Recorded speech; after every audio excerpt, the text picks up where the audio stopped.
2020년 8월 9일 성령 강림 후 열째 주일 예배를 하나님께 드리시겠습니다.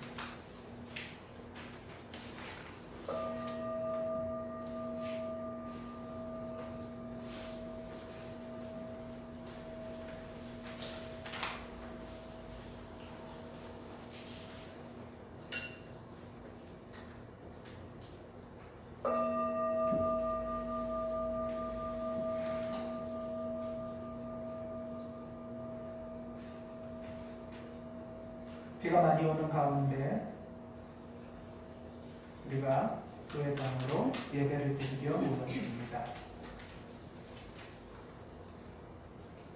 예배를 드리도록 이 자리를 지켜주신 하나님, 주님을 기억합니다. 또한 이 시간에 예배를 드리고자 하지만 비 피해로 예배 드리지 못하는 많은 분들 주님 함께하여 주시옵소서. 그럴수록 더 이 자리가 귀한 자리가 되게 하시고 감사의 자리가 되게 하시고 하나님의 말씀에 귀 기울이는 거룩한 자리 되도록 인도하여 주시옵소서. 아멘. 주 예수 그리스도의 이름으로 기도합니다. 아멘.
함께 노래하고 춤추고 또 즐거워하되 서로 홀로일 수 있게 하십시오.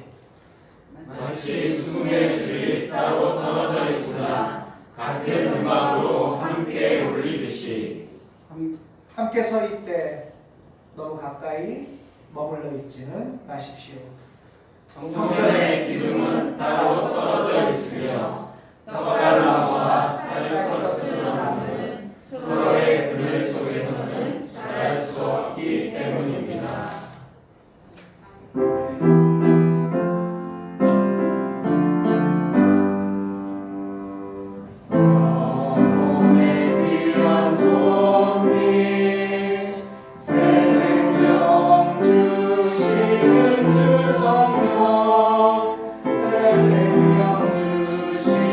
주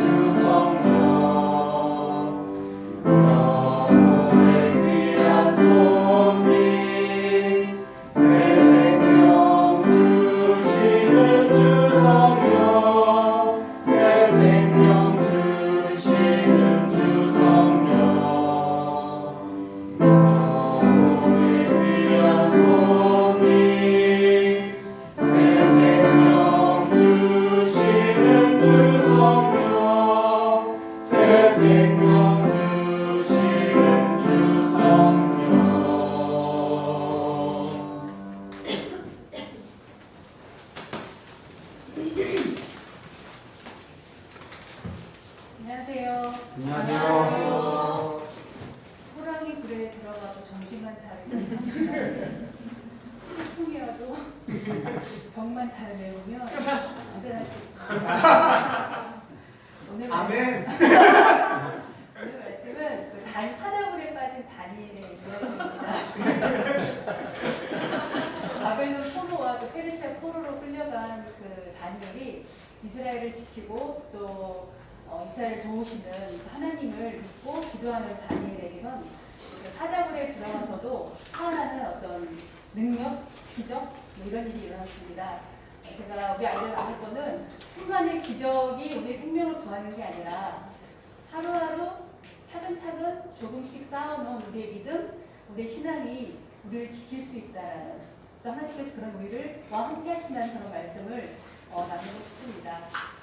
저번 주에 유아의 집을 방문을 했는데 유아가 그러더라고요. 부모님, 우리 2주 동안 빛과 소금에 대해서 배웠잖아요. 그래서 제가 가지고 있는 인형이 이름이 빛과 소금이라는 얘기를 했어요. 오.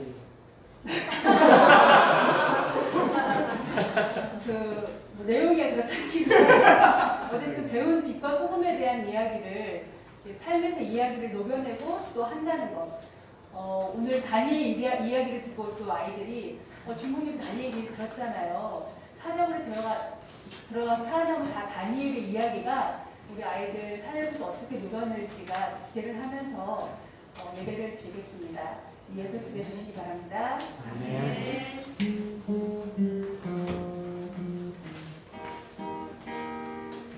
비가 스스 몸도 튼튼 지혜와 사랑 가득 예수님 닮은 사랑의 아이로 자라게 하소서.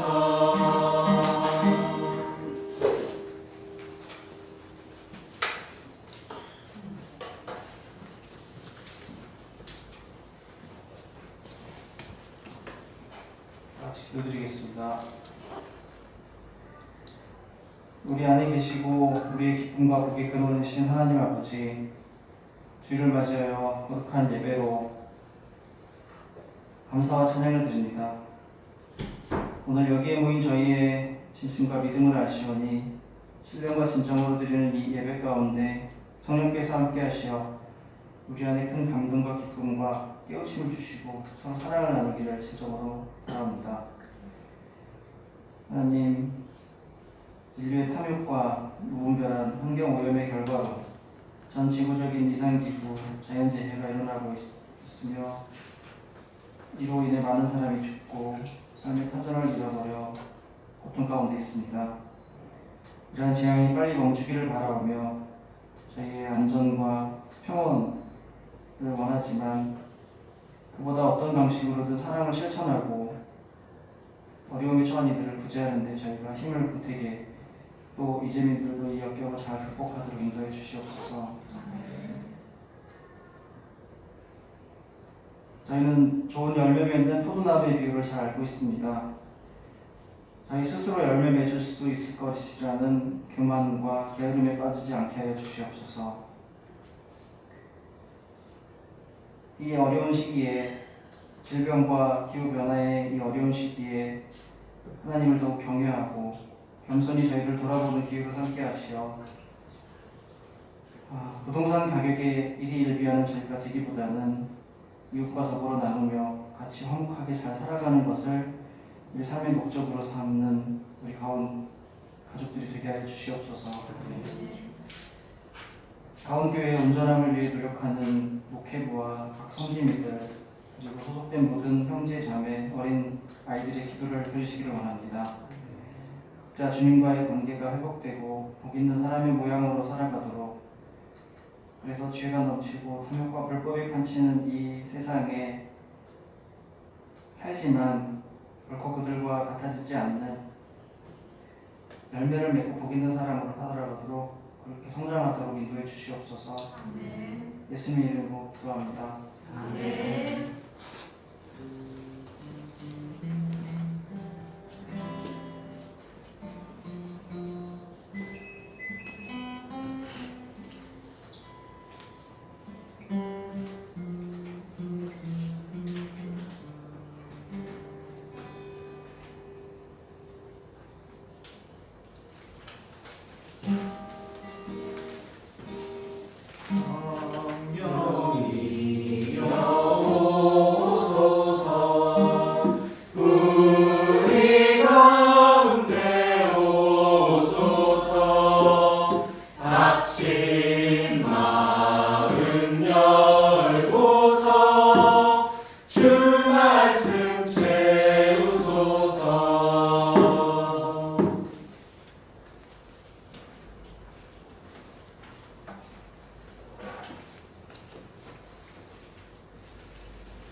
읽겠습니다. 예수께서 가시다가 날때부터 굶는 사람을 보셨다. 제자들이 예수께 물었다. 선생님, 이 사람이 굶는 사람으로 태어난 것이 누구의 때문입니까? 이 사람의 죄입니까? 부모의 죄입니까?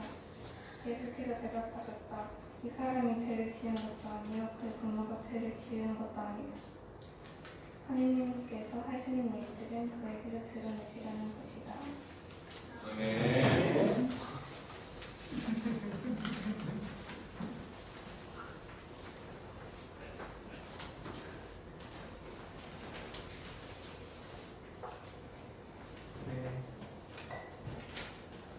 안녕하세요. 안녕하세요.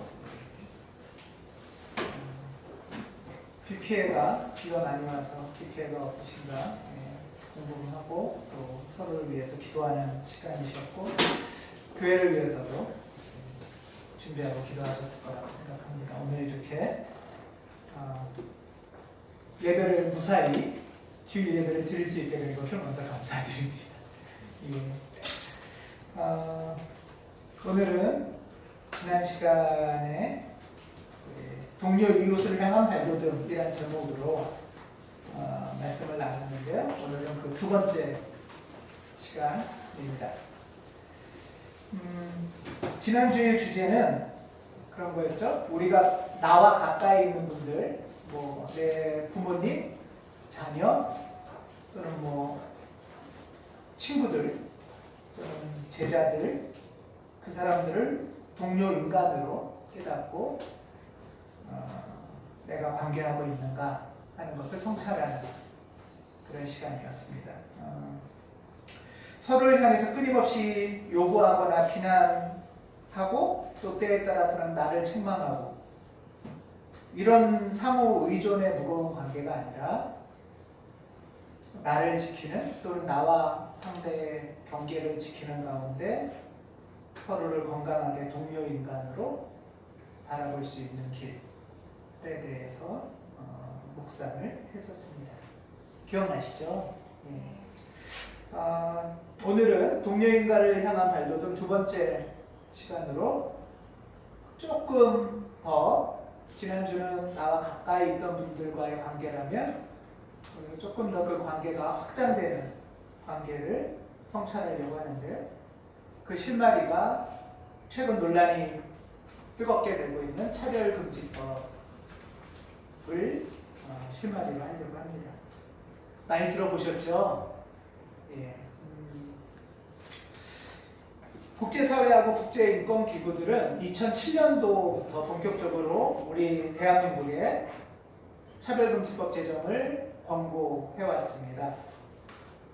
2009년에는 UN 경제사회문화적 권리위원회, 또 2014년에는 UN 인종차별특별보호관 뭐 이런 곳에서 포괄적 조금 울리죠? 괜찮으세요? 예. 포괄적 차별금지법 제정을 촉구했고요. 그리고 2017년에는 UN 경제사회문화적 권리위원회에서 다시 재권고 그해 11월에 UN 인권이사회에서 또 뭐 국가별 인권 상황 검토하면서 재정 공고. 작년에는 UN 아동권리위원회에서 신속하게 차별금지법을 제정하라. 우리나라에 관심이 많나 봐요. 이런 이제 권고들을 했습니다. 국내에서는 이런 국제적인 흐름 또 권고를 외면하지 않고 2007년도부터 이 차별금지법이라는 것을 이렇게 제정하려고 여러 번 노력을 했습니다. 그래서 국회에서 발의도 했고 했는데 또 국가인권위원회에서는 올해도 이제 평등 및 차별금지에 관한 법률을 입법하라라고 권고했고 올해에 그 국회에 이제 포괄적 차별금지법이 발의가 됐죠. 예. 그런데 이렇게 발의가 됐는데 2007년도부터 쉽게 이제 법안이 만들어지지는 못했어요. 법안이 쉽게 만들어지지 못했는데 그 이유는 이 법안에 대해서 이렇게 반대하는 집단들이 있었습니다. 그래서 2007년도부터 계속 발의했지만 이렇게 적극적으로 이 반대하는 그룹들 때문에 적극적으로 나서지 않고 회기가 종료되면 폐기하고 뭐 이런 절차들을 반복을 했었습니다. 그다음에 이제 올해 다시 법안 상정을 앞두고 이제 뜨거운 논란이 되고 있습니다. 많이 들어보셨죠? 이 사항에 대해서. 예. 근데 이제 그러면 차별금지법이 뭐길래 이렇게 꾸준히 제정을 하라고 권고도 하고 또 제정을 하려고도 하고 또 어떤 몇몇 진영에서 이 법안을 또 반대도 하나 하는 것을 오늘 좀 알아보려고 합니다. 굉장히 고민을 많이 했어요. 이 복잡한 걸 어떻게 간단하게 우리가 쉽게 이해할 수 있을까? 그런 와중에 이제 PPT를 하나 만들었습니다. 이겁니다. 멋있죠? 차별금지법이란 헌법의 평등 이념에 기초하여 합리적 이유가 없는 모든 형태의 차별이나 차별적 표현을 국가의 기본법으로 금지하는 것. 이게 차별금지법을 제정하는 이유입니다. 그러니까 이미 헌법에는 평등 이념이 있어요. 헌법에는 평등 이념이 있고 또 개별적인 뭐 고용 노동법이나 이런 개별적인 건 있는데 국가의 기본법으로 이걸 전체적으로 헌법과 일반법 사이에 기본법이 없었어요. 그래서 이 포괄적인 차별금지법이라는 것을 만들려고 하는데요. 여기 보면 합리적 이유가 없는 모든 형태의 차별과 차별적 표현을 금지하는 것이 이제 취지입니다. 기본적으로 여기에는 뭐 다 동의가 되시죠? 네, 이거에는 거의 다 동의를 하십니다. 근데 이제 이 중에서 보면 모든 형태의 차별이나 차별적 표현을 금지한다 라는 건 사실 지향하는 거고요. 선언적인 의미고 실질적으로 이제 법에서는 몇 가지가 이제 이런 차별을 하지 마라, 이런 차별은 여기서는 안 된다 하고 이제 설명을 하고 있어요. 그것이 지금 이제 2020년에 상정된 법안입니다. 2020년에 상정된 법안을 기초로 말씀드릴게요. 그 법안에 의하면은 차별을 금지해야 되는 영역이 4가지로 구체적으로 되어 있어요. 그러니까 예를 들면 우리가 일상에서 대화하는데 차별적인 발언을 했다고 잡아가거나 벌금 물리는 건 아니에요. 이해되시죠? 가정에서 또는 친구들끼리 뭐 이렇게 얘기하는 거는 상관이 없고요. 이번 차별금지법에 의하면 구체적으로 4가지 영역. 그러니까 직장에서는 차별하면 안 된다. 이런 거예요. 또 교육에서는 예를 들면은 뭐 이주민이니까 학교 못 오게 하면 안 된다. 이런 거예요. 그리고 상점에서는 예를 들면 뭐냐면 나는 흑인 기분 나빠서 물건 안 팔래. 이러면 안 된다는 거예요. 그 다음에 행정 서비스, 예를 들면은 폭행 사건이 일어났거나 한데 예를 들면은 이주민이나 외국인이 맞았어요. 그래서 경찰한테 신고했는데 경찰이 넌 외국인이니까 뭐 상관없어. 그건 행정 서비스에서 차별받는 거잖아요. 그런 건 안 된다. 이게 구체적으로 4가지 영역으로 돼 있습니다. 교회는 여기에 소속이 될까요? 안 될까요? 여러분? 교회. 네, 교회는 기본적으로는 종교기관이기 때문에 이 영역에 포함되지 않습니다. 교회, 왜 이 말씀을 드리냐면 조금 이따 설명을 드릴 건데요. 근데 교회라도 직장인 사람이 있죠? 5인 이상 상시 근로자가 있는 교회. 5인 이상 상시 근로자가 있는 교회니까 좀 큰 교회겠죠? 네. 직장인 입장에서 볼 때는 그건 직장이에요. 네. 그럴 때는 차별을 하면 안 되는 거예요. 또는 교회가 만든 공식 학교. 교회가 만든 공식 학교, 교육 기관이죠. 그럴 때는 교육기관에 포함이 됩니다.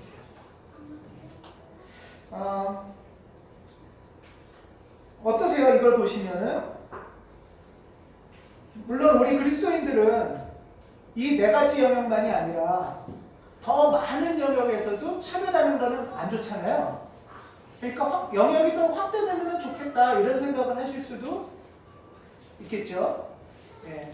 근데 지금 제정되는 제한된 법안에서는 이렇게 네 가지 영역으로 한정되어 있습니다. 이번에는 그러면은 이제 이 네 가지 영역에서 뭘 기준으로 차별을 하냐 하는 게 있잖아요. 뭘 기준으로 차별하느냐가 차별의 사유입니다. 이러이러한 사유로 차별하면 안 된다 하는 거예요. 예를 들면 성별, 여자라 차별하면 안 된다. 장애, 물론 장애인이 모든 예를 들면 응급 소방서로 근무하기 힘들죠. 그건 합리적 이유가 있는 차등이니까 그건 괜찮아요. 직무 연결성이 있는. 근데 합리적 이유가 없는 것은 안 된다는 거예요. 용모, 옛날에는 이런 거 많았죠. 용모 단정한? 어떤 게 용모 단정한 거예요, 여러분? 예. 또는 혼인 여부에 의해서 차별하면 안 된다. 예를 들면은 결혼한 사람은 이제 그만 다니시죠, 회사. 결혼했다는 이유만으로 이러면 차별 요인이 될 수 있다는 거예요. 또는 아기 낳았으니까 이제 좀 쉬시죠. 이런 것들. 또는 가족 및 가구 형태라는 건 뭐냐 하면 이혼한 가정 자녀라 차별받으면 안 된다는 거예요. 예를 들어. 국가도 있어요. 뭐 국가라고 할 수도 있지만 언어나 출신 국가, 출신 지역 또는 종교가 달라서 차별받으면 안 된다 하는 거 있습니다. 예를 들면 우리나라에서 이슬람교인이라고 해서 부당한 차별을 받으면 괜찮을까요? 이런 거예요. 네. 또는 학력, 뭐 고용 형태라는 거는 뭐 정규직, 비정규직이나 다양한 형태가 있을 거고요. 마지막이 성적 지향, 성별 정체성 이렇게 돼 있습니다. 그 다음에 세 번째가 차별의 종류가 이렇게 5가지입니다.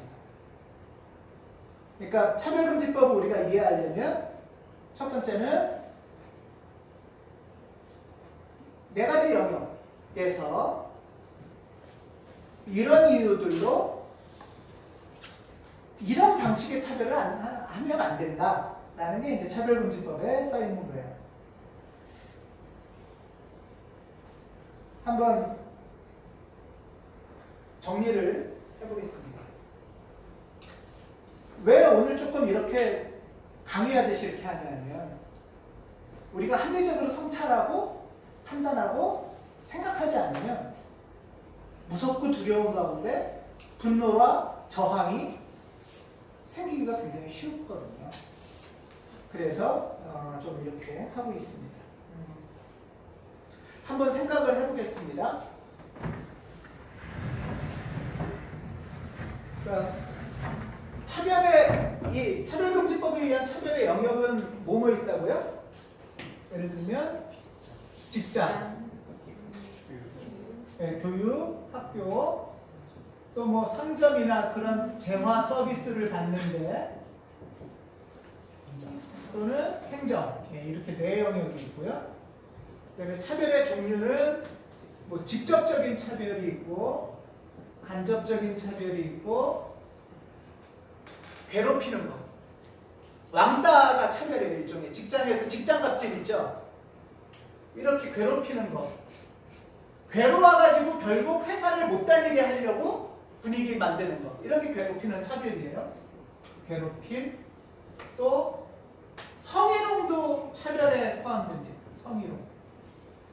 그 다음에 마지막은 뭐냐면 이렇게 차별해도 된다고 막 광고하는 것들 있죠. 이런 광고를 하면 안 된다는 거예요. 이것도 차별 행위예요. 네. 한번 이거 네 가지 영역에서 이런 이유들로 다양한 방식의 차별들이 있다는 거예요. 근데 이런 차별을 하지 말자라고 하는 게 차별금지법인데요. 사례를 좀 들어보겠습니다. 이거는 조금 황당한 사례인데요. 편의점 2018년도 9월 16일 연합뉴스에 나온, 인터넷에 치시면 지금도 떠요. 편의점에서 아르바이트를 채용하는데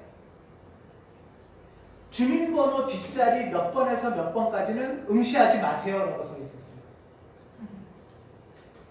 그 몇 번에서 몇 번까지를 확인해 봤더니 전라도 사람은 응시하지 말라는 거예요. 그리고 가로쳐 놓고 가족이 상관돼 있어도 응시하지 말라고 써 있어요. 이건 합리적인 사유가 아니죠. 직장에서 직접적으로 어디 보자, 출신 지역으로 차별한 거죠. 이러면 안 된다는 거예요. 이거는 2020년 6월 17일자 보도예요. 너무 최근이죠. 2020년 6월 17일자. 대전 MBC에서 일어난 일이에요. 대전 MBC에서는 아나운서를 뽑는데 남녀를 인턴으로 뽑잖아요. 그 다음에 정규직 아나운서는 남자만 뽑습니다. 여성 아나운서는 다 계약직으로만 합니다. 그래서 정규직 아나운서 남자밖에 없어요. 이거는 성별에 의한 차별이 되는 거죠.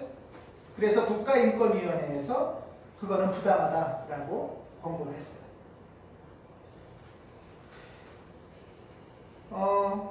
이거는 저도 잘 몰랐는데요. 여기 보면은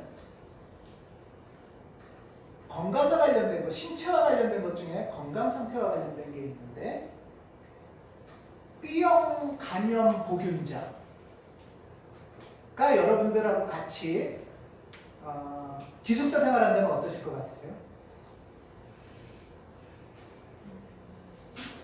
그런데 B형 감염은 악수, 포옹, 키스, 수영, 식사 등으로는 전염이 되지 않는 병이랍니다.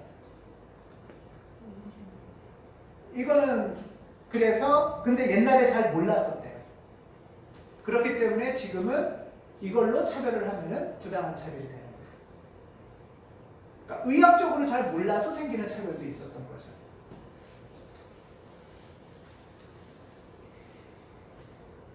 한 유치원에서는 외국인 영어 강사를 모집하는데 이렇게 크게 써 있었대요. Only white.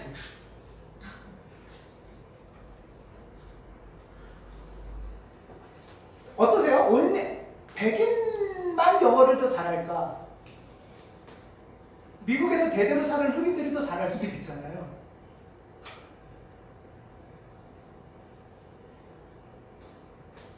이런 차별들이 직장에서든 학교에서든 다양한 장소에서 다양한 방식으로 차별이 일어나고 있다고 합니다. 여러분들은 이걸 보면서 여러분이 겪으신 차별은 어떤 게 혹시 있으신가요?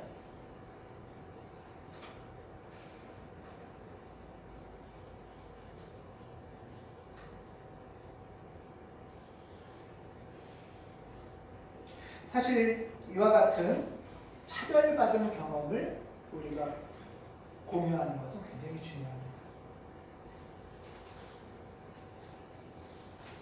그것은 다른 사람의 일이 아닐 수 있기 때문에 내가 또는 우리 아이 중에, 가족 중에 이런 경험이 있을 수도 있는 거죠.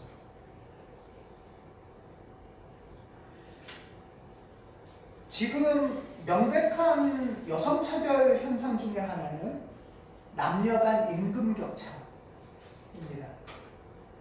2017년 고용노동부 발표에 의하면 여성의 월급여액은 남성의 64.7%만 받는답니다. 평균적으로. 그러니까 무슨 말이냐면 남성이 월급을 평균적으로 200만 원을 받으면 여성은 평균적으로 월급을 130만 원을 못 받는 거예요. 그거는 두 가지 의미가 있는데요. 하나는 똑같은 일을 해도 여성한테 월급을 덜 주는 차별이 하나 있을 수 있고요. 또는 200만 원 받을 일자리를 여성한테 주지 않는 경우도 있죠. 아주. 그냥 싼 일자리만 주는 거예요. 여성한테. 똑같은 일을 해도 적은 130만 원도 안 되는 돈을 줄 때는 직접 차별에 해당되고요. 200만 원을 벌 수 있는 일 자체를 가까이 못하게 하는 경우는 간접 차별에 해당될 수 있어요. 간접 차별에는 여러 가지가 있는데요. 예를 들면 이런 겁니다. 회사에서 키 170 이상만 승진할 수 있다 하면서 고가 점수를 더 주겠다 하면 어떠세요? 키 170 이상은 고가 점수를 더 주겠다. 아, 우리 교회는 키 크신 분들이 많아서. 그런데 이러면 대부분은 여성과 남성 중에 누가 승진하겠어요? 남성이 승진할 가능성이 훨씬 높아요. 저는 남성이라도 떨어지겠지만 이거는 직무 관련성이 직접적으로 있지 않는 이상은 차별에 해당되는 거죠. 예를 들면 응급구조요원에게는 100m 달리기를 20초 안에 달리는 것을 요구할 수 있죠. 이거는 합리적인 요건이에요. 그런데 여러분 만약에 목사가 되기 위한 조건으로 100m를 20초 이내에 달려라 라고 하면 어떠시겠어요?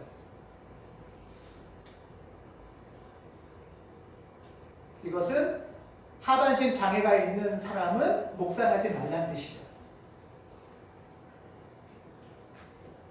장애인은 목사하지 말라는 얘기인 거예요.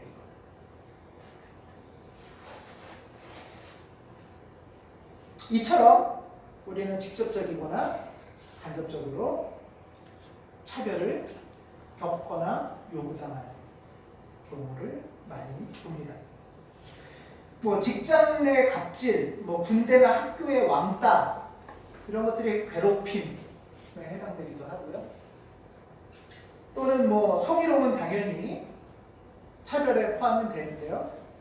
광고를 잘 보면 광고도 성희롱성 광고나 인종차별 광고가 굉장히 많습니다. 제가 오늘은 안 갖고 왔는데요. 도구 광고 중에 인종차별 광고로 걸려서 내린 광고가 있는데요. 흑인이에요. 그리고 까만 티셔츠를 입었어요. 그런데 까만 티셔츠를 벗으니까 속에 옷도 하얗고 얼굴이 하얘졌어요. 도구를 쓰면 하얘집니다. 도구를 안 쓰면 시커멓습니다. 이거는 암암리에 까만 게 좋은 거예요? 하얀 게 좋은 거예요? 하얀 게 좋다는 것을 조장하는 광고가 될 수 있죠.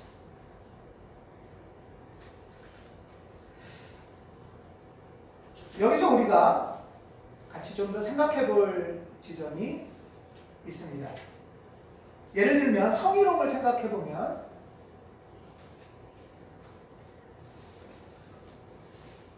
계약직, 그러니까 남녀 간의 성희롱인데요.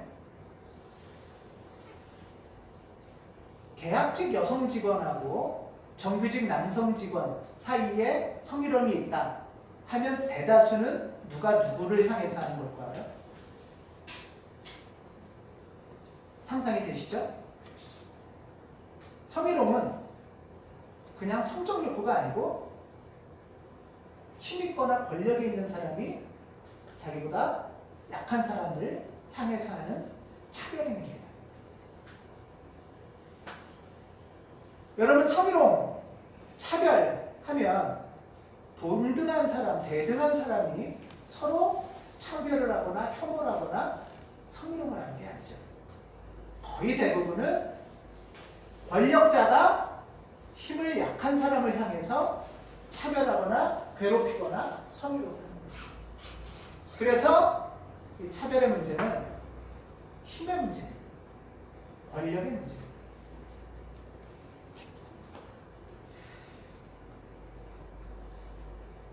그래서 우리는 차별을 생각할 때 누가 누구를 향한 차별인가를 잘 생각해야 합니다. 이것은 곧바로 힘 있는 존재가 약한 존재를 향한 행위인 것입니다.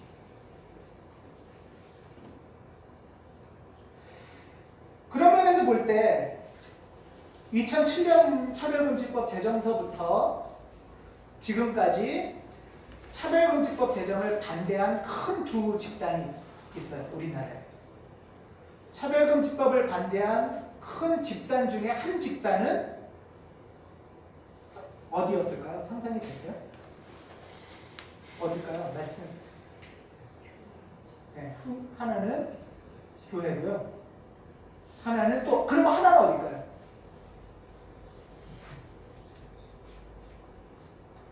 한국경영자 총연합회, 경총이라고 부르는 재벌과 재계가 있는 그룹입니다.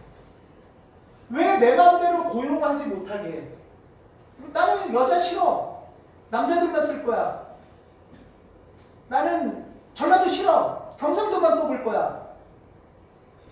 2007년까지 그게 자유로웠던 거죠. 회사에서. 그런데 지금 말씀드린 것처럼 힘이 있는 사람이 내 마음대로 하던 것을 하지 못하게 하기 시작하면서부터 차별금지에 관한 문제가 논란이 되기 시작했습니다.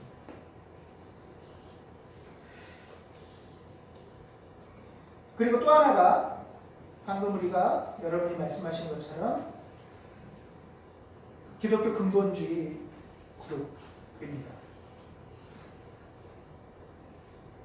제가 오늘 이렇게 우리의 귀한 예배 시간에 이것에 대해서 말씀드리는 것 가운데는 바로 기독교 근본주의의 행위들이 있어서 우리가 이 부분을 어떻게 바라볼 것인가와 직결되기 때문에 말씀드리는 겁니다. 차별금지법을 싫어하는 사람은 차별을 했던 사람일까요? 차별을 받았던 사람일까요? 아주 쉬운 문제예요.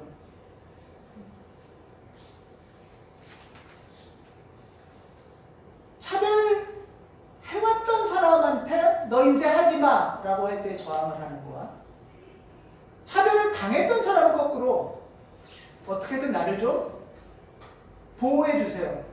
나는 힘이 없기 때문에 어떤 다른 도움이 필요해요 라고 말하는 것은 굉장히 다르죠. 이 말은 뭐냐 하면 한국 사회에는 권력층에 있는 큰 두 집단이 있다는 뜻입니다. 한 집단은 경영자 총연합회와 같은 재계의 사용주들이고요. 또 한 집단은 근본주의 한국 개신교라는 것. 이들이 만약에 소수 종교자였고 차별을 받는 사람들이었다면 차별금지법을 반대해 왔을까? 김진호 목사의 글에 의하면 개신교인의 비율이 평균 우리나라 국민의 한 20% 정도가 된답니다. 그런데 고위공직자나 파워 엘리트층은 개신교인의 비율이 40%가 넘을 거랍니다. 대통령도 배출한 그룹이 개신교 근본주의 그룹입니다. 그리고 이들은 거의 강남대형교회 교인일 가능성도 꽤 많습니다. 이 개신교 근본주의 집단의 반발은 그냥 반대를 표명하는 정도가 아니고요. NCC, 한국기독교교회협의회 NCC 토론회, 이 문제에 관한 토론회를 개최할 때 집단으로 몰려와서 고함을 치고 찬송가를 부르고 통성기도를 해서 결국 토론회를 몸을 다칠까봐 토론회가 안 이루어졌어요. 합리적으로 이야기하자는 토론회가 폭력으로 망가졌어요. 최근에 보니까 7월 25일에 정의당 심상정 대표 사무실에 한 집단이 찾아가서 페인트로 뿌리고 욕하고 문서들을 찢었다고 합니다.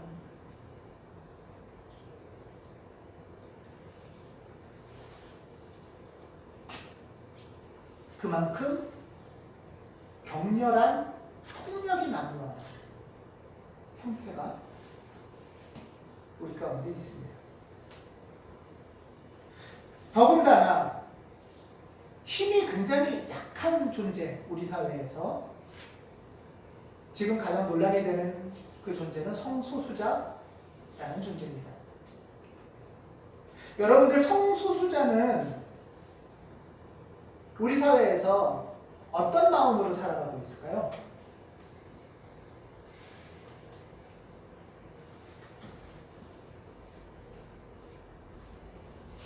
국가인권위원회가 2019년 성인 1200명을 대상으로 조사를 했는데요.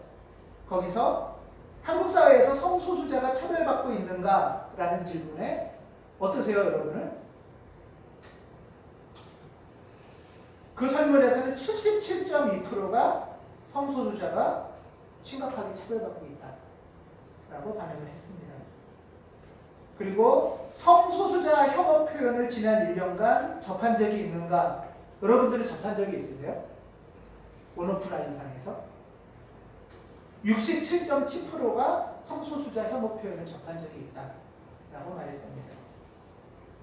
또 하나 무서운 거는 본인이 직접 혐오 표현을 한 적이 있는가라는 질문에 39.3%가 혐오 표현을 한 적이 있다는 겁니다.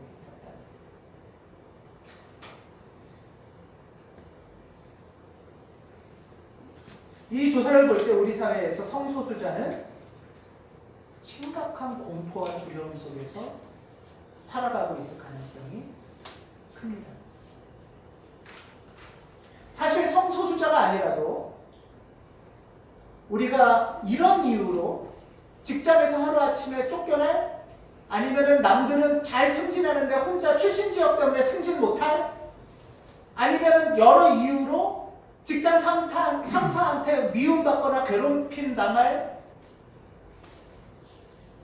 나보다 힘센 어떤 존재한테 합리적이지 않은 이유로 괴롭힘을 당할 두려움이 우리 안에 있습니다.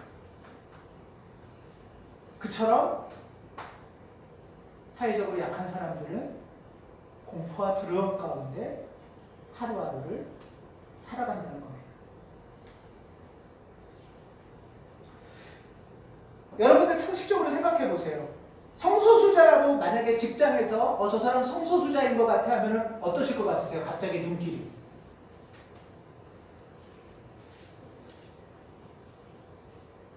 아마 그 사람은 직장에서 쉽게 그 이전의 일상을 하기 힘들 겁니다.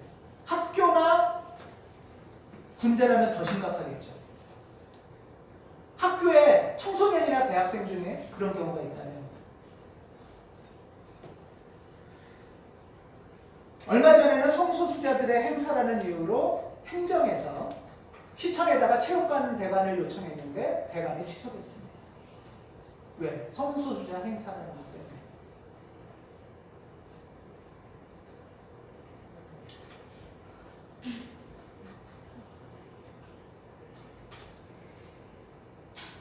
이거는 얼마 전에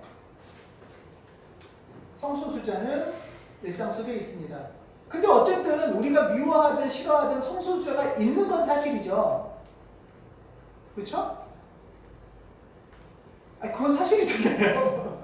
예. 그러면 이 사람들을 어떻게 할 건, 어떻게 바라보고 어떨 거냐? 아니요, 이 사람들이라고 하니까 그건 벌써 제가 발언을 잘못한 겁니다. 왜냐하면 우리 가운데 성소수자가 있을 수도 있죠. 괜히 말했다가 이상한 눈초리로 볼까봐 말을 못하고 있을 수 있잖아요. 내가 어떤 사람이라고 얘기하면은 심각한 위협을 당할 거라는 두려움이 누군가는 있다는 겁니다. 이 광고는 좋든 싫든 우리 사이에 우리의 일상 가운데 성소수자는 있다는 광고입니다. 이 광고를 올리기까지도 굉장히 어려웠대요. 신촌역 지하철역에다 광고를 한 건데요. 이제 이렇게 지하철 광고를 하려면 광고 대행사를 통해서 하는데 광고 대행사를 에다가 신청을 했는데 첫 번째 광고 대행사에서 거절했대요. 안 한다 우리는 이런 거. 그래서 다른 광고 대행사를 했는데 두 번째도 또 거절을 당했대요. 이거를 하는 것도 어려운 거예요. 그래서 겨우 해서 세 번째 광고 대행사까지 해서 했는데 세 번째 광고 대행사에서 그러면 해주겠다고 받아서 허가를 받아야 된대요. 서울교통공사에. 그래서 광고 대행사가 서울교통공사에다가 신청했는데 서울교통공사에서 안 된다고 나왔어요. 또 이유가 뭐냐 했는데 이유는 뭐 밝힐 수 없다. 비공개다. 그래서 다시 또 재심의를 요청해서 이거가 된 거예요. 그래서 이 사람들이 어쨌든 성소수자 간판을 세운 것 자체가 존재가 있다는 것을 말하는 것 자체가 기뻐서 아마 이런 사진을 찍은 것 같아요. 그래서 이게 축하하는 모습입니다. 요 글씨를 쓴 거는 사람 얼굴이에요. 본인이 성소수자인 것을 밝히는 사람 얼굴, 자신의 얼굴도 있고요. 또는 성소수자는 아니지만 이들이 우리 가운데 있음을 당연하게 인정하는 얼굴들도 있습니다. 이렇게 어렵게 이제 광고를 해서 겨우겨우 축하하는 이 사진을 찍었어요.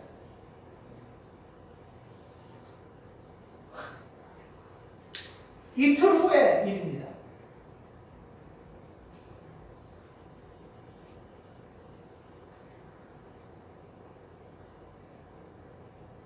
이틀 만에 이 광고판이 이렇게 됐어요. 왜 이렇게 했을까요? 그냥 그런 낱말만 들어도 막 화가 나고 누군가를 막 부수고 싶고 이런 분노가 올라온 걸까요?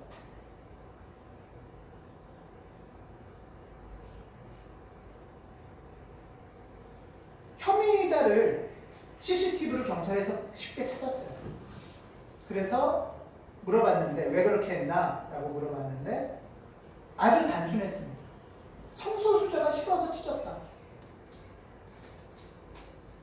본인이 싫은 거를 혐오를 넘어서 폭력행위를 하거나 훼손해도 전혀 죄책감이 없는 거죠.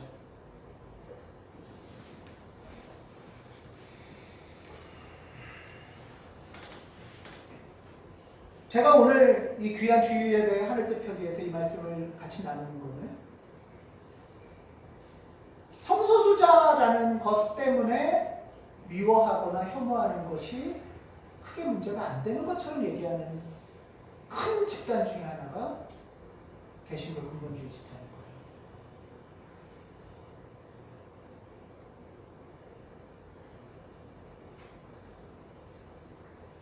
우리가 싫든 좋든 우리는 같은 한국교회의 그리스도인입니다. 그런 면에서 우리는 동일한 죄책감과 책임감을 가질 수밖에 없어서 이 이야기를 우리가 같이 오늘 나눌 수밖에 없었던 겁니다. 결코 유쾌하지도 않고 은혜롭지도 않은, 하지만 외면할 수 없는 한국교회의 현실일 겁니다.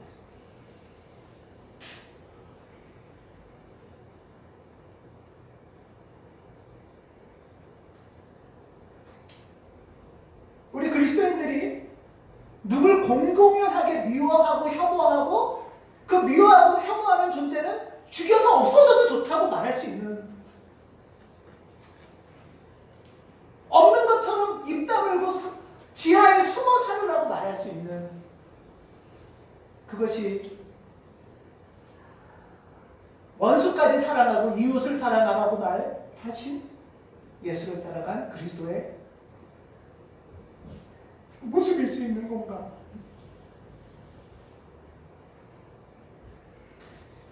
아니 설사 그 사람이 원수래도, 우리 식구를 죽인 빨갱이 공산당이라도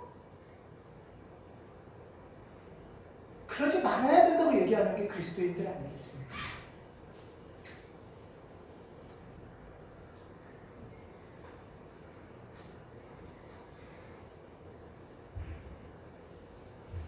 일부 유명한 대형교회 목사들, 예를 들면 우리들 교회, 여의도 순복음교회, 온누리교회, 분당 우리교회 담임 목사들은 주일 예배 설교에서 차별금지법은 절대 세워져서는 안 된다고 얘기를 했습니다.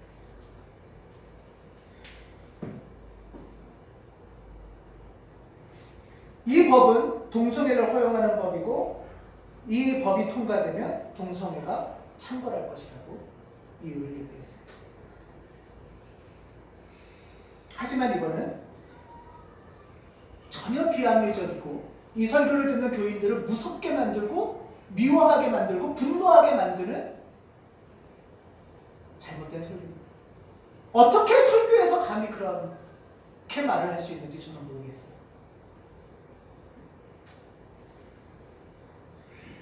이 법안은 동성애를 찬성하는 법이 절대 아닙니다. 성소수자가 지금 있는 건 사실이죠. 그러면 이 사람들이 최소한 협박이나 두려움이나 위협받지 않고 직장에서 돈을 벌어서 먹고 사는 그런 차별이 없어야 되지 않겠냐는 차별금지법입니다.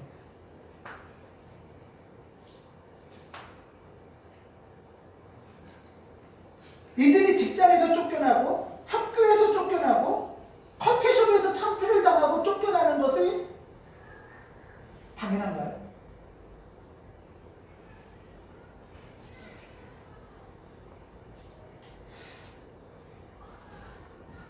이들이 반대하는 이유는 크게 세 가지입니다. 여러분들도 기억도 하시고 합리적이지 않다는 것도 판단해 주시기 바랍니다. 첫 번째는 동성애들이 확산하면 에이즈가 창궐한다. 그건 이미 아니라는 게 의학적으로 밝혀졌죠. 1980년대 초에는 그 이유를 몰랐기 때문에 에이즈가 속칭 게이암, 게이 캔서라고도 불렀었어요. 그런데 나중에 연구를 해보니까 에이즈는 남성 동성애자만 걸리는 질병이 아니었습니다. 특히 케냐를 중심으로 한 이 중앙아프리카에서는 이 에이즈는 HIV라는 바이러스로 걸리는 감염병이잖아요. 근데 중앙아프리카에는 여성들이 에이즈에 많이 걸려 있는데요. HIV 바이러스로. 특히 이들은 이성의 남성들로부터 성매매를 하는 여성들에게 많이 걸려 있습니다. 그러니까 이거는 동성애에 관련된 질병이 아닙니다. 두 번째는 동성애를 이 말 자체가 물론 안 돼요. 이 법이 동성애를 찬성하는 법이 아니니까 근거 자체가 출발 자체가 잘못됐는데 두 번째는 동성애를 반대하는 게 가정이 파괴돼서 동성애를 반대한다라고 얘기를 합니다. 근데 우리나라에서도 한 20년 전쯤에 이 법을 폐지하거나 세우면 가정이 망가지고 나라가 망한다 이런 한참 반대했던 집단 사건이 있었어요. 뭘까요? 동성동본 결혼 금지법을 폐지하는 거였어요. 그때 반대한 집단은 유림이었어요. 유림. 동성동본을 결혼 금지법을 없애면 이건 다 난리 난다. 가정 파괴되고 나라에 망한다. 했는데 그들의 염려는 아니에요. 그들의 염려는 뭐냐 하면 금친혼에 대한 염려였어요. 근데 그 법이 없어진다고 금친혼을 여태 안 하던 사람들이 다 하는 것도 아니고 동성동본끼리 갑자기 막 결혼을 여러분 그 법이 생기면 갑자기 같은 성의 사람이 사랑스러워집니까? 인과가 전혀 다 잘못된 비합리적 사고인 거죠. 그러니까 어떤 금친혼에 대한 염려가 과잉 표출된 거예요.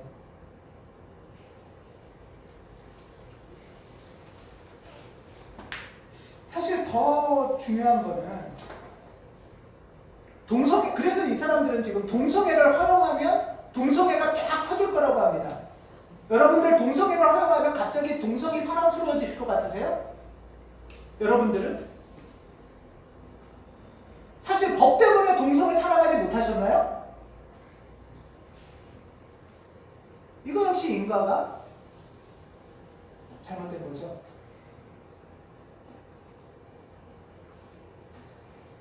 더군다나 조금 더 생각하면 동성애나 성적 지향을 내가 허락하거나 허락하지 않을 사항일지는 조금 더 생각해야 합니다.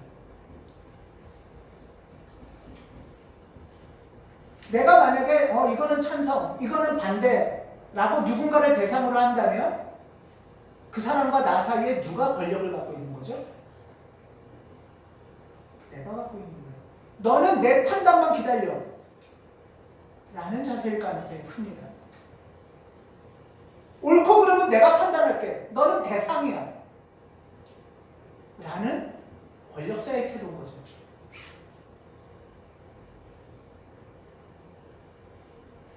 무엇보다 성소수자들이 지금 우리 일상에 있는 성소수자들이 혐오받고 차별받고 미움을 받는 것이 당연한가 하는 질문이 이 법안과 관련됩니다.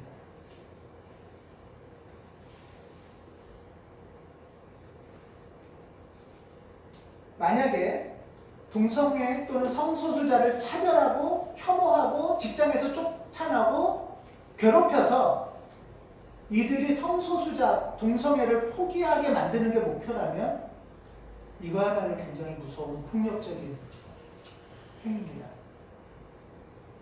누구를 때리고 폭력을 해서 그것을 버리게 만든다는 것, 여러분 상상이 되십니까?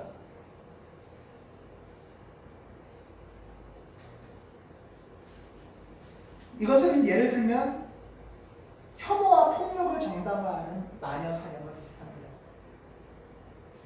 중세 교회에서 어떻게 했냐면 일단 남자와 여자 중에 마녀는 남성이에요? 여성이에요? 여성이죠. 여성 중에서 말이 많은 여성일까요? 말 없는 조용한 여성일까요? 말이 많은 여성이겠죠. 옷들이 다 똑같은데 혼자 튀는 여성일 가능성이 크죠. 그런 여성을 뽑아요. 그 다음에 이 여성의 교회에서 끌고 와서 마녀인지 아닌지를 어떻게 알아볼까요? 고문을 합니다. 고문을 해서 이 여성이 만약에 고문 때문에 때리고 지지고 상처를 줘서 고통 때문에 이 여인이 만약에 나 마녀예요 하면 어떻게 돼요? 마녀인 거죠. 이 교회는 마녀를 찾은 거예요. 성공한 거예요. 만약에 고통을 주고 때리고 괴롭히는데도 끝까지 마녀가 아니라고 하다가 결국은 이 여자가 죽어요. 그러면 어떻게 돼요? 이렇게 심한 고문에도 끝까지 견디다니 분명히 마녀다 라고 말합니다.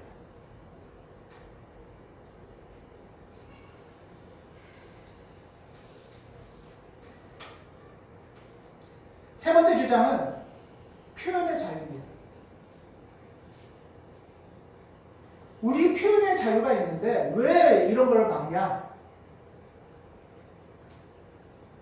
그런데 정말로 한국교회는 표현의 자유와 혐오 표현 사이를 구별 못할 정도로 멍청한가요? 그렇게 문외의 집단인가요?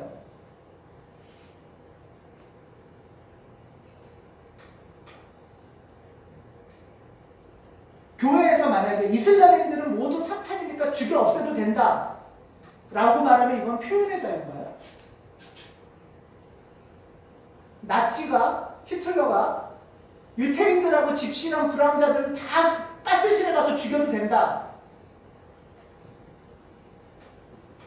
이건 표현의 자유일 수가 없죠.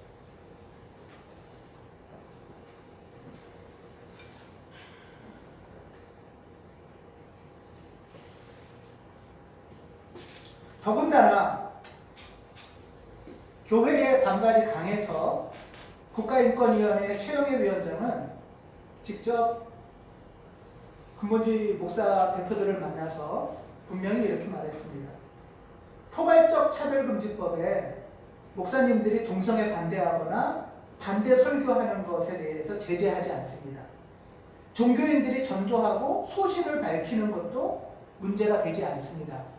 라고 분명하게 여러 번 말하는데도 불구하고 그것도 설교단에서 동성애 반대하면 목사한테 벌금 주고 잡혀갑니다라는 소리를, 그런 가짜뉴스를 어떻게 전파할 수 있는지, 그리고 왜 전파하는지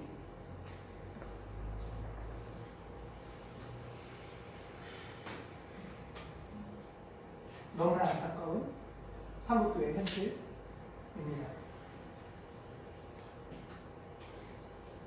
물론 그리스도인들이라면 처벌이 무서워서가 아니라 상식적으로 진짜 내 표현은 괜찮은지, 의도하진 않지만 내 표현 중에 어떤 것이 나보다 힘이 약한 사람한테 상처를 주거나 괴롭히거나 차별이 주는 건 아닌지 성찰을 보는 것이 그리스도인들의 자세 아니겠습니까? 법으로 못하게 해서가 아니고.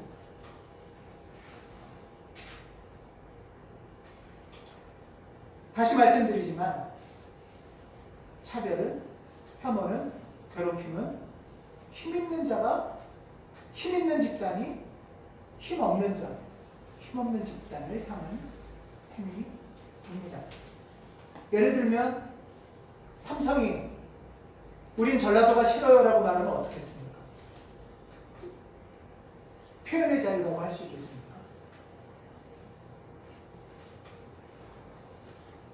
마찬가지로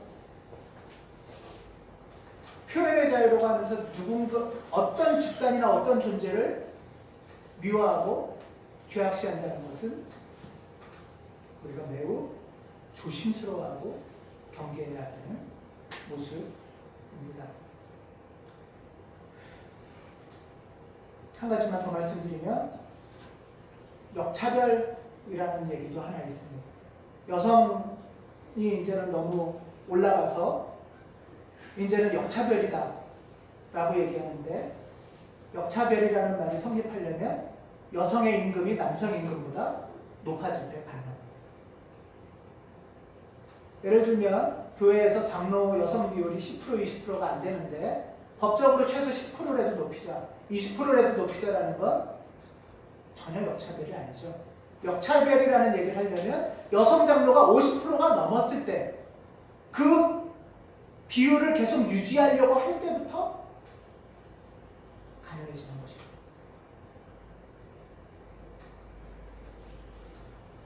오늘 본문 말씀은 날 때부터 시각장애를 가진 사람을 예수님과 그 제자들이 보면서 나눈 대화입니다. 제자들이 예수께 묻습니다. 선생님, 이 사람이 태어날 때부터 시각장애인으로 태어났는데 누구 죄 때문입니까? 본인 죄입니까? 그러니까 본인이 뭐가 잘못해서 그렇게 된 겁니까? 부모의 죄입니까? 조상 탓입니까? 하고 물어봤어요.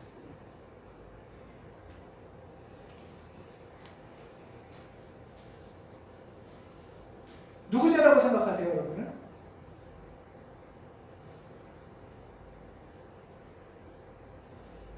이 질문의 전제는 장애는 죄의 결과라는 것이 확실한 전제죠.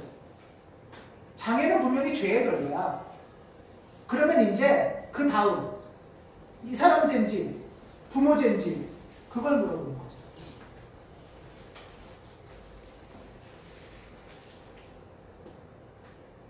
장애가 죄의 결과라는 것은 제자들만이 아니라 당시 유대의 일반적인 풍토고 사고였습니다.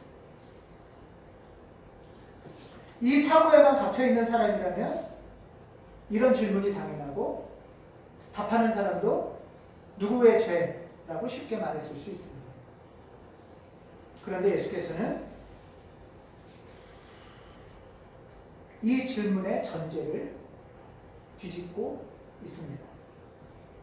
이 사람이 죄를 지은 것도 아니고 그 부모가 죄를 지은 것도 아니고 장애는 죄의 결과라는 그 전제가 지금 틀렸다고 말하고 있습니다. 지금 제자들이 갇혀있는 당시의 문화 풍토, 기존 사고방식은 뭐냐 하면은 첫 번째는 장애는 죄의 결과다. 그렇죠? 그러면서 또 하나는 제자들이 이렇게 보면서 이 사람 죄야, 저 사람 죄야 라고 할 때 두 번째는 그걸 묻는 제자는 자기 죄인이 아니라는 전제가 더 밑에 깔려있죠. 나는 죄인이 아니야. 왜? 비장애인이니까. 장애인이니까 죄인이야. 그러면 이제 누구 죄냐? 이렇게 들어가는 거예요. 나는 죄인이 아니야. 라는 전제가 더 밑에 있는 거예요. 그리고 세 번째는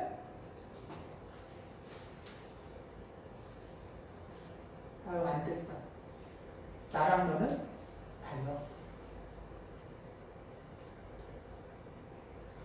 폄하와 비하와 차별의 인식이 깊게 깔려있는 거죠. 여기에 이 질문에 나도 장애인이 될 수 있다는 생각은 전혀 없었거든요. 그 사람의 삶의 고통이 어떤 건지 내 아픔으로 다가오는 것도 전혀 없을 수 있습니다.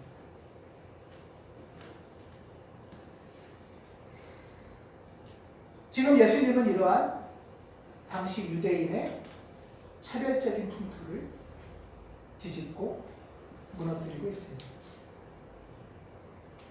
이 사람의 죄도 아니고 부모의 죄도 아니라는 것은 장애는 죄의 결과가 아니라는 것과 동시에 저 사람이나 너랑 전혀 다르다고 생각하는 저 사람이나 너나 별 차이가 없을 수도 있다는 거죠. 너도 저 사람도 동일한 동료 인간일 가능성이 있다는 겁니다. 더군다나 더 나가서 하나님은 네가 아니라 이 사람하고 함께 일할 수도 있다는 얘기를 하십니다. 제자는 아마 나는 믿음도 있고 예수님도 따라갔고 하나님의 통로, 하나님의 은총을 받고 하나님의 수단이 될 거룩한 사람이라는 자부심이 있었을 겁니다. 그런데 예수께서는 네가 이 죄인이라고 생각하고 무시하는 이 사람을 통해서 하나님이 일을 하실 거다 라는 게 오늘 본문의 말씀입니다.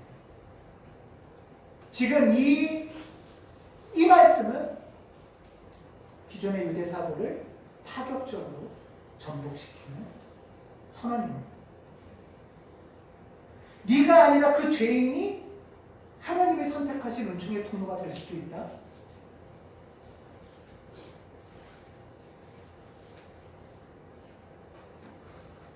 지금 예수님은 제자들이 갖고 있는 유대, 남성, 비장애인의 특권의식을 무너뜨리고 있습니다. 이 제자들은 떠돌이고 가난하고 거렁뱅이고 불황자면서도 한편으론 성서에 보면 장애인을 무시하고 여성을 차별하면서 하나님의 선택받은 자라는 당당함이 곳곳에 보입니다. 그런 사고를 예수께서는 일부에 뒤집는 말씀을 하고 있습니다.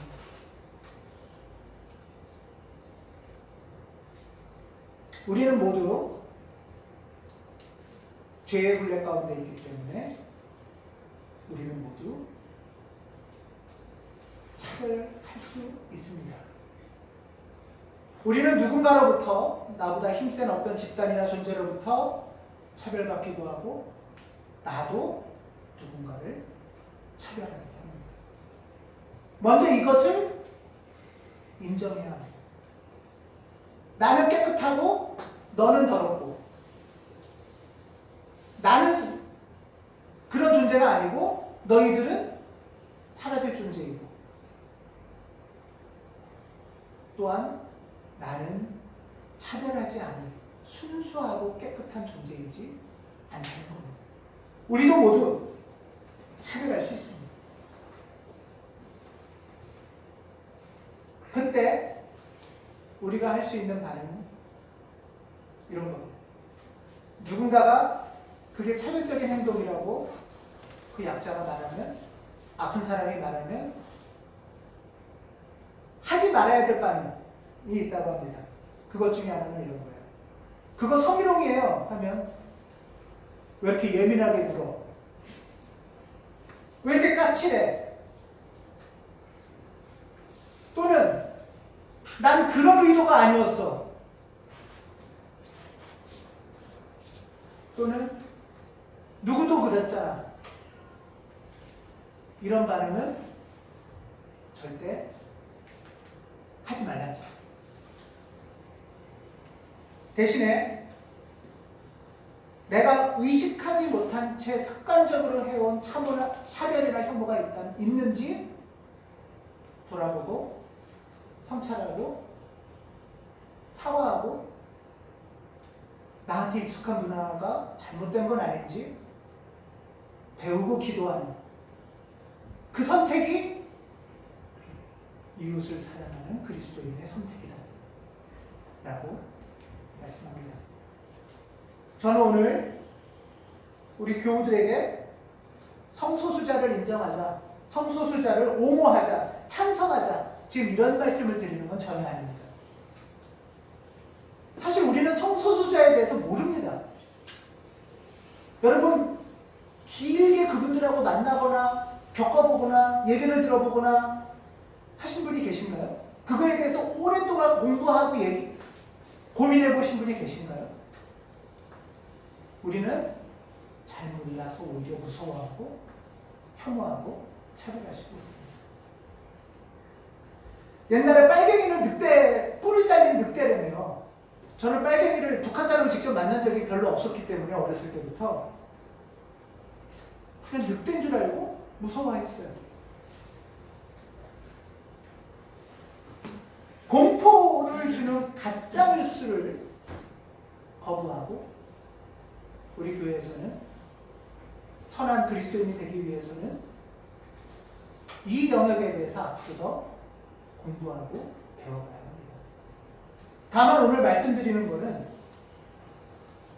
우리가 쉽사리 누구를 무시하거나 비하하거나 혐오하거나 차별해서는 절대 안 된다는 것이고, 우리가 의식하지 못한 채 그럴 가능성이 있기 때문에 서로 배우고 성찰하자는 얘기를 하는 겁니다.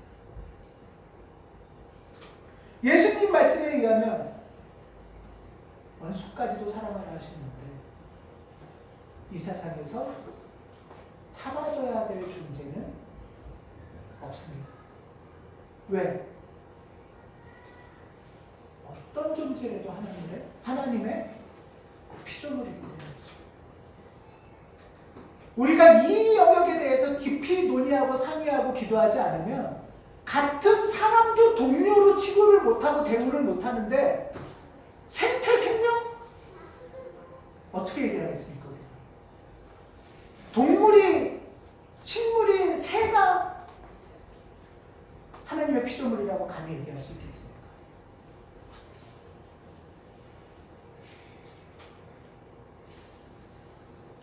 간판이 없어진 다음에 많은 분들이 다시 지지하는 포스트잇을 이렇게 붙였습니다. 설문조사에 의하거나 많은 반응에 의하면 생각보다 많은 국민들이 최소한 이 포괄적 차별금지법에 의한 4가지 영역에서 차별 사유는 없어져야 된다. 예, 동의하고 있습니다. 그리고 지지하고 있습니다.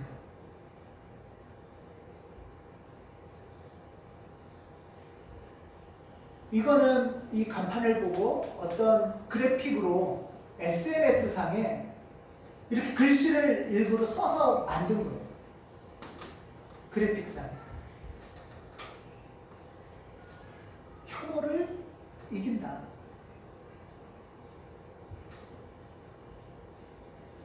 생각보다 많은 사람이 차별을 반대하고 평등을 지지합니다. 우리 사회는 차별을 버리고 혐오나 분노나 폭력을 버리고 평등으로 나가자고 말합니다. 일부 근본주의 교회들의 왜곡된 가짜 주장에 현혹되지 않는 많은 건강한 교회와 기독인들도 있습니다.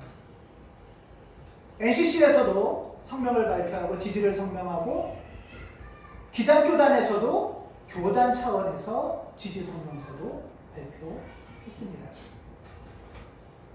사랑이 혐오를 이깁니다. 모든 이들이 존엄하고 평등한 동료인간으로 나가는 우리 사회가 되게 됩니다. 그리고 이 걸음에 그리스도의 모든 교회가 다른 종교인들이나 비종교인들과도 함께 동료가 됩니다. 간절히 기원합니다.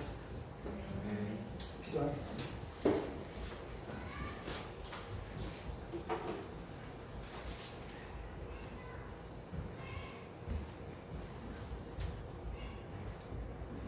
교회의 이름으로 자행되어 온 혐오와 폭력, 그리고 그것을 정당화시키는 가짜 예언자들과 가짜 설교들을 주님 고쳐주십시오. 근거 없는 두려움을 하나님을 의지하는 가운데 합리적인 성찰로 성령 안에서 나아가도록 도와주십시오. 연약하지만 가온교회가 혐오를 이기는 사랑의 길을 선택하도록 이끌어 주십시오. 일상에서 우리도 누군가를 미워하고 차별하고 괴롭힐 수 있지만 그 습관을 벗어날 수 있도록 도와주시고 그 잘못을 알 때마다 회개하며 평등의 길을 배워가도록 인도하여 주시옵소서. 예수께서 십자가까지 가신 죽기까지 사랑하라 하신 그 사랑이 무엇인지 새기는 우리 되도록 도와주시옵소서. 주 예수 그리스도의 이름으로 간절히 기도드립니다. 아멘.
기도하시겠습니다. 서로 사랑하라. 내가 너희를 사랑한 것 같이 너희도 서로 사랑하라. 너희가 서로 사랑하면 이로써 모든 사람이 너희가 내 제자인 줄 알리라. 하나님, 근거 없는 차별과 공포가 가능했던 그 시대에서도 약자들을 차별 없이 사랑하셨던 예수님을 기억합니다. 하나님, 예수님을 닮아가고자 하는 저희들이 하나님의 뜻을 따라 차별 없이 서로를 사랑할 수 있게 도와주세요. 저희가 의도하든 의도하지 않든 차별에 묵묵히 동의하고 있지 않은지 돌아보게 하시고 저희 중에도 차별로 인해 힘들어하는 이들의 마음을 살펴주십시오. 또 사회에서도 몇 용기 있는 이들의 수고와 헌신으로 차별에 대해 저희 통찰하며 더 나은 세상을 향한 걸음이 시작됨을 고백합니다. 하나님, 진실되고 정의롭게 저항하는 이들을 보호해 주십시오. 아멘. 주신 은혜에 감사하여 저희의 일부 중 작은 것을 드립니다. 하나님 기뻐 받으시고 하나님 나라를 위해서 사용하여 주세요. 사랑의 예수님의 이름으로 기도합니다. 아멘. 주님께서 여러분과 함께 또한 목사님과 함께 마음을 드높이 우리의 마음을 주님께 올립니다. 우리 주 하나님께 감사합시다. 하나님께 감사와 찬양을 드립니다. 아멘.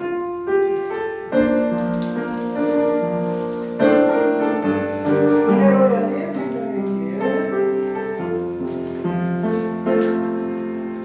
은혜로 열린 생명의 길 누구도 막을 수 없는 사랑 자격이 없는 의인이 값없이 얻을 수 있도록 넘쳐나는 새로운 생명 우리가 죄인일 때 누가 먼저 우리 사랑하셨네. 우리가 주와 함께 살고 주께서 우리 안에 사신 이 놀라운 새로운 생명 어떠한 차별도 없이 다른 은혜로 너를 차별하겠나. 무조건 용서해 주신 그 사랑처럼 우리도 살아가리라. 살아가세 사랑이 이기네. 모든 차별과 미워함은 우리 것이 아니네. 사랑하세 사랑이 이기네. 우리를 사랑한 사랑으로 자비를 베푸는 것이 심판을 이기네. 회당이 없는 이들은 죽은 것이니 자유로 가는 차별은 사랑을 죽이는 것 미워함으로 사랑을 말할 수 없네. 사랑하세 사랑이 이기네. 모든 차별과 미워함은 우리 것이 아니네. 사랑하세 사랑이 이기네. 우리를 사랑한 사랑으로 사랑하세 사랑이 이기네. 모든 차별과 미워함은 우리 것이 아니네. 사랑하세 사랑이 이기네.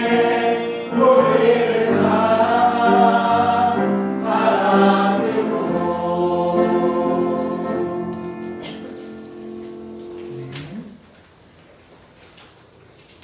예, 알림과 사진입니다. 오늘 오후에 예배 후에 정성준이 목회분이 바로 받겠습니다. 오늘 모임에서 소모임과 교우들을 위한 기도 또 청년들의 상의 하겠습니다. 그리고 이렇게 우리가 이제 성찰 경청 모임에서 의식 성찰을 하잖아요. 그 가운데 중요한 주제 중에 내가 일상에서 어떤 차별을 겪거나 미움이나 괴롭힘을 겪거나 혐오를 당하는지, 그래서 내 안에 어떤 아픔이 있는지를 돌아보고 고백하고 치료하는 것이 필요합니다. 또 하나는 내가 잘 알지 못하는 사이에 누군가에게 차별적인 언사나 혐오의 표현이 있었는지 돌아보고 서로 배우고 상의하는, 또 서로를 위해 기도하는 그런 의식성찰이 우리를 하나님의 사랑 안으로 더 성장시켜 주실 겁니다. 책을 하나 추천하겠습니다. 선량한 차별주의자라는 책인데요. 보셨던 분들 계실 텐데요. 선량한 차별주의자는 뭐냐면, 우리는 기본적으로 차별을 하고 싶어하는 사람은 별로 없대요. 그렇잖아요, 그렇죠? 차별을 하고 싶어하는 사람은 별로 없는데 잘 몰라서 그러는 경우가 많다는 거예요. 그래서 우리는 대다수는 선량한 차별주의자가 되기 쉽다고 말합니다. 그래서 서로 배우고 이 선한 의지를 잘 표현할 수 있고 행할 수 있게. 그래서 저는 이 책이 도움이 많이 되더라고요. 그래서 추천합니다. 영적 발견 이후에 이 책을 같이 읽으셔도 좋을 것 같습니다. 예, 다음 주일 예배에 이어 기억하시고요. 다음 주일 오후에 경청 소모임이 있습니다. 다음 주일 오후 경청 소모임에 대해서 오늘 모임에서 상의하겠습니다. 8월 넷째 주는 창립 감사주일로 드립니다. 복대접 잔치 있고요. 그 다음에 한수현 집사님이 녹색 윷놀이를 준비해 주십니다. 밴드의 사진 보셨죠? 우리 예배당에 물 찼던 거요. 목요일 날 아주 깜짝 놀랐습니다. 주목님은 뒤로 넘어질 뻔했습니다. 너무 놀라서.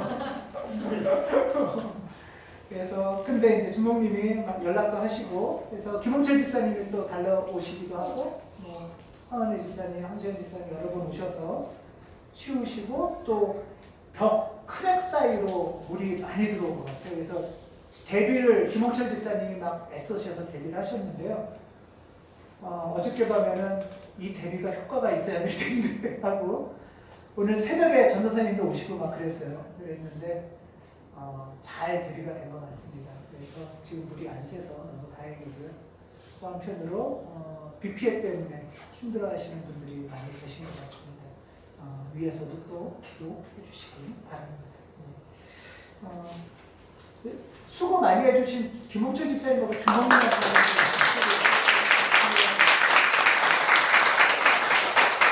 너무 고맙습니다. 두 분이 잘 대처 안 해주셨으면 오늘 여기서 우리 예배 못 드려요. 네, 이렇게 예배를 잘 드려서 너무 감사합니다. 예, 선교 소식은 읽어주시고 기도해 주시기 바랍니다. 우리 같이 평화 인사를 나누겠습니다. 그리스도의 평화를 빕니다.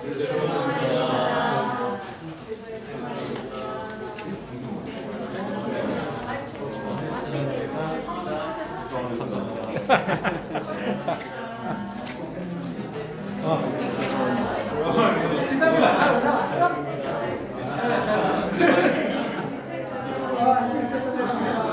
진담에서 올라오면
우리는 이 세상을 살아가면서 차별을 겪고 미움을 당하고 무시를 당하고 상처를 안고 살아갑니다. 한편으로는 또 그 상처가 나보다 약한 자를 향한 분노가 되기도 하고 공격이 되기도 하고 도피처가 되기도 합니다. 하나님, 우리의 두려움과 분노와 무지를 용서해 주시옵소서. 우리의 죄를 용서하시며 결코 차별이, 혐오와 분노가 이웃사람이 될 수 없음을 다시 깊이 새기도록 도와주시옵소서. 말로만 하는 사랑이 아니라 참으로 사랑하는 사람이 되려면 어떻게 해야 되는지 배울 수 있도록 이끌어 주시옵소서. 성부, 성자, 성령의 사랑과 은총과 인도하심, 당신의 뜻을 새기며 세상의 풍토를 거절하고 사랑하는 사람으로 살고자 결심하는 당신의 거룩한 성도들, 사랑의 길을 선택하고자 애쓰는 주님의 거룩한 가온교회 위에 함께 하시기를 간절히 축원합니다. 아멘.